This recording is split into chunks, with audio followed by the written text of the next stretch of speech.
go ahead and get started. JJ, incredibly impressive showing this week at the Players' Championship, putting yourself in contention to win.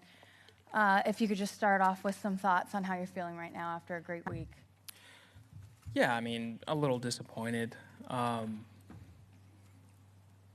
was just a tough morning to play golf in general. It would probably be one of the harder days that we'd had if it was this wind direction. So, yeah, committed to every shot I hit. The one on 17 was exactly what I was trying to do. Just didn't work out, but a lot of positives this week to take from, and proud to give myself a chance today, and next time maybe it'll go in my favor. Perfect. We'll go right into questions. We can start with Paul in the back here. JJ, it looked standing on 17T that maybe you were deciding between clubs or just had a convo there. Can you kind of take us through kind of what you were thinking of hitting on 17 and your thought process there? Yeah, I was never thinking anything other than an 8-iron. We were warming up on the TrackMan this morning in a similar direction and getting kind of dialed in with what kind of shot I'd have to hit to fight the wind and carry the number that we were needing. And it was just kind of like a nice chip 8-iron, and pulled an 8-iron. And even after Rory hit a 9, I mean, he's easily a club longer than me. And I don't know if I flighted it too well, but it just went through the wind. I couldn't even tell where it was going to be. I didn't know what to tell it, like sit, go. If anything, I was leaning more towards go. But it was a great shot. It was probably 6, 7 feet left of the pin, just perfect if it was the right distance, and I couldn't believe it was long, and, that's just wasn't my luck of the gust, I guess. JJ, we'll come over here to Gary Smith. JJ, you talked the other day about what you have proven to yourself since last year in Detroit and the way you've played since then. Do you feel even more strongly now, despite this loss, and that you're on a great track right now? Yeah, totally. This is probably the best golf I've played maybe in my career, like consistently. Had a chance to win at Sony, pretty good chance to win at Cognizant, had a chance to win this week. But yeah, to go from where I was a year ago today, or to start the week, yeah, I'm pretty proud of where I've, been able to dig deep and kind of get some self-belief and get some confidence to play some good golf. So, yeah, a year ago, this was the first cut I made all season. So now I'm lost in a playoff. So kind of a big flip there. Joel, go ahead. JJ, going into a morning like this, are you nervous? Are you excited? Can you just talk about how you were feeling this morning when you got to the course? Yeah, it just felt like a never-ending week, honestly. I was hoping to get home last night to see my wife and kids.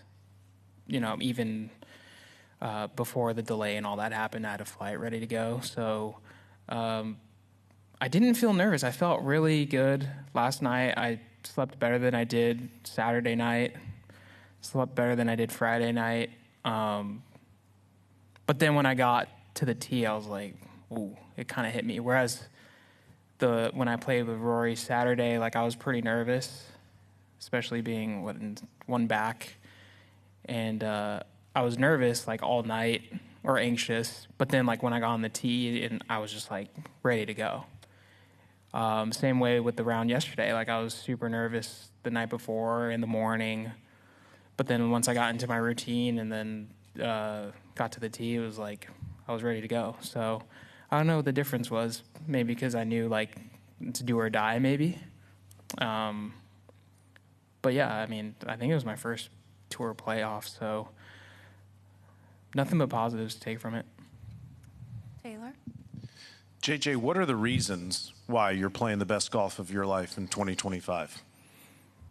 I think we talked about this earlier this week. I kind of have a different perspective on things as far as golf has been my life ever since, maybe college and stuff, and turning pro and, climbing the ranks and trying to, make a living at this. And, I have like a 4-year-old now and a 20-month-old, 2 girls. So I just kind of, golf isn't everything anymore. And it's easy to kind of just let golf be golf. And like, it's not the end of the world if I play bad. It's not the end of the world if I play great. Like, it's just golf. And I've heard people talk about that, and I never really grasped it. Like, even when I had my children, it was still like, now I got to really play well because it's, I got to provide for them. I got to make sure everything's good. Like, and I think that's where I kind of flipped the switch on my attitude last year, where I was playing really poorly. And I was thinking to myself, well, if this is my 8th year on tour, if this is how I'm going to go out, like, then this is it, kind of in the midpoint of the season. I said, just, go out and grind your butt off, dig deep, and try, if it's meant to be, you keep playing out here, it'll happen. And that's kind of when it happened. When I started playing better, I didn't really care so much. I was kind of content with, if things were to end, like, this is how it'll be, and I'll be happy with it. I got my family, and I've had a successful career, and that kind of helped me flip a switch mentally. On 16, what were you trying to do on the second shot? Did it, were you trying to carry it to the green or to the front, and then how tough was it? And also, if you could just comment on, you're back in the Masters after this. Yeah, we were definitely just trying to run something up to kind of where I hit it yesterday, kind of left of the green, and I kind of pushed it a little bit, and I was, kind of scared there for a second. I didn't think it was going to cover, but we had a really good lie. I just kind of thinned it, and then it came out a hair right of where we were trying to get it, but it ended up fine in the bunker, and didn't hit a great bunker shot. Kind of just slid the club right under the ball, and hit a poor shot to like 30 feet. And I think if I would have made that, things obviously would have been a little different. But yeah, it was just not meant to be on that hole. And the Augusta, that's kind of going into today, I was thinking about the Masters and how exciting that's going to be. So it's definitely a good consolation to the week. Clayton. Yeah, what was the process like last night of having to bounce back from seeing a putt that came so close to winning the tournament, and then having to turn around after that and get ready for this morning? Yeah, I was I was excited to still have a chance, but it was also kind of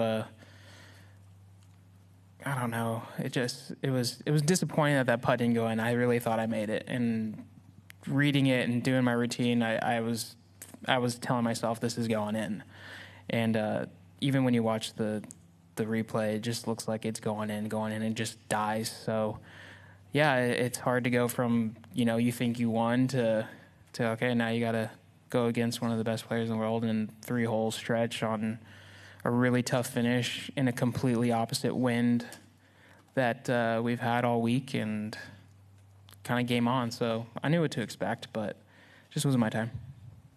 Time for a few more. We'll go to Ryan, Sean, and Jeff. JJ, just curious, you said you've had times in your career where you were scared of the moment or shied away from it. Just curious, how did you realize that, and how do you think you've overcome that now? I just remember, like, I think even Sony, well, Memphis, I had a lot of scar tissue from Memphis in 2022, where I had the lead going into Sunday, and I played awful. Like, I think I shot 8 over or something like that, and I think that's kind of what caused, like, a little bit of that scar tissue mentally, where I'm just, like, I didn't want to have that feeling of, not defeat, but just, like, crawl into a hole and die kind of a feeling. Like, 'cause it was just so embarrassing, and I was just afraid to just, like, feel embarrassed again. So then when I went to Sony this year, I had the lead again on a course that I've historically not played well, and was super uncomfortable from tee to green, even though I was playing well and, holding the lead. And, I gave myself a shot there to win it with 2 holes to go, and didn't play well enough. I ended up finishing third, missed the playoff by a shot. But that was when I knew. I was like, okay, don't be afraid of the moment. Enjoy it. This is what everyone talks about. Every great athlete talks about being in the moment and having the opportunity to win and wanting the ball to shoot the final shot, the final 3, or have the last pitch to win the World Series. Those guys want the ball. And so I'm like, well, I want the ball. So that was a good way. Even though I didn't win, I took a lot from that, and it's kind of carried myself through this first part of the season. Sean Martin? On 17, you're trailing by 1, and Rory's put it on the green. Did the situation affect the shot you played, either target or club at all, or would you have played the same shot regardless of situation? Same shot. I knew he wasn't going to make worse than par, even though he did. But I think if it boiled down to it, he probably would have made par. But yeah, I hit the exact shot that I wanted to. I had no idea that ball was even long. I thought, if anything, it was short, maybe plugged in the bunker or stuck on top of the hill. And Rory hit 9. Can I just watch it? I haven't seen it. I mean, look how high it is. It's floating. I almost wanted to say get up because it just looked like it was going to be short. But anyways, I was stunned. I couldn't believe it was long. All right, Jeff. And yeah, all I can do, I'm happy with the swing I put on it. I am. And the wind must have just laid down just a little too much and just went through the wind. It wasn't my time.